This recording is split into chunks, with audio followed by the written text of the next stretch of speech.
এই মামলায় আসামি করছে 5 জন। 5 জন।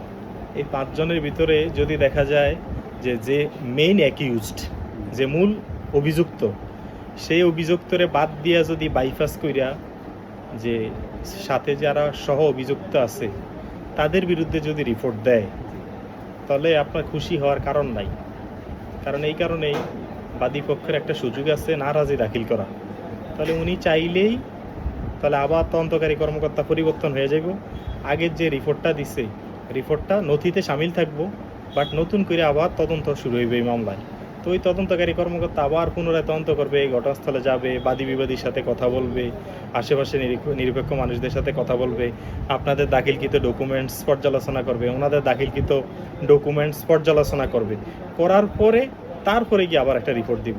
এখন দেখা যায় যে আবার রিপোর্ট দেওয়ার পরেও যদি যে মেইন অপরাধী আছে তাকে বাদ দিয়ে দেয়, তাহলে আবারও কিন্তু চাইলে বাদী আবার পুনরায় কিন্তু নারাজি দিতে পারবো।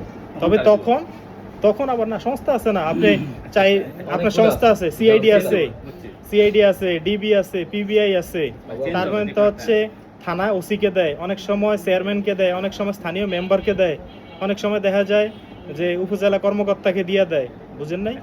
এরকম তো সংস্থার তো অভাব নাই।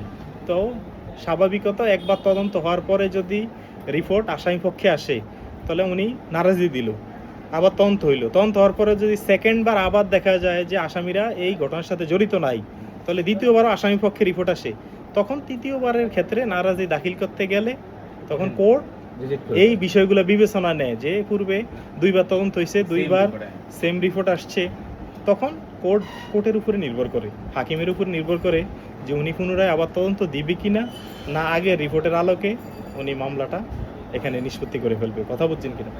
এটা নির্ভর করে হচ্ছে, এই জন্য খুশি হওয়ার কারণ নাই। এখন কি ওনারা নারাজি দেয় কিনা, এরকম হইতে পারে যে এরকম হইতে পারে যে 1 নাম্বার আসামিকে আপনার তদন্ত রিপোর্টে সম্পৃক্ত কইরা, অপরাধের সাথে সম্পৃক্ত করে রিপোর্ট দিয়ে দিল, আর 4 জন আসামিকে বাদ দিয়ে দিল। তখন দেখা যায় বাদী পক্ষ সন্তুষ্টি যদি মনে করে যে যাক, যে মেইন যে অপরাধী আছে তারে তো রিপোর্টে সম্পৃক্ত করে দিছে, তাহলে বাকি আসামিদের ক্ষেত্রে আর আমরা নারাজি দেওয়ার দরকার নেই। এটা বাদী পক্ষের, আইনজীবীর উপরে বাদী পক্ষের উপরে নির্ভর করে।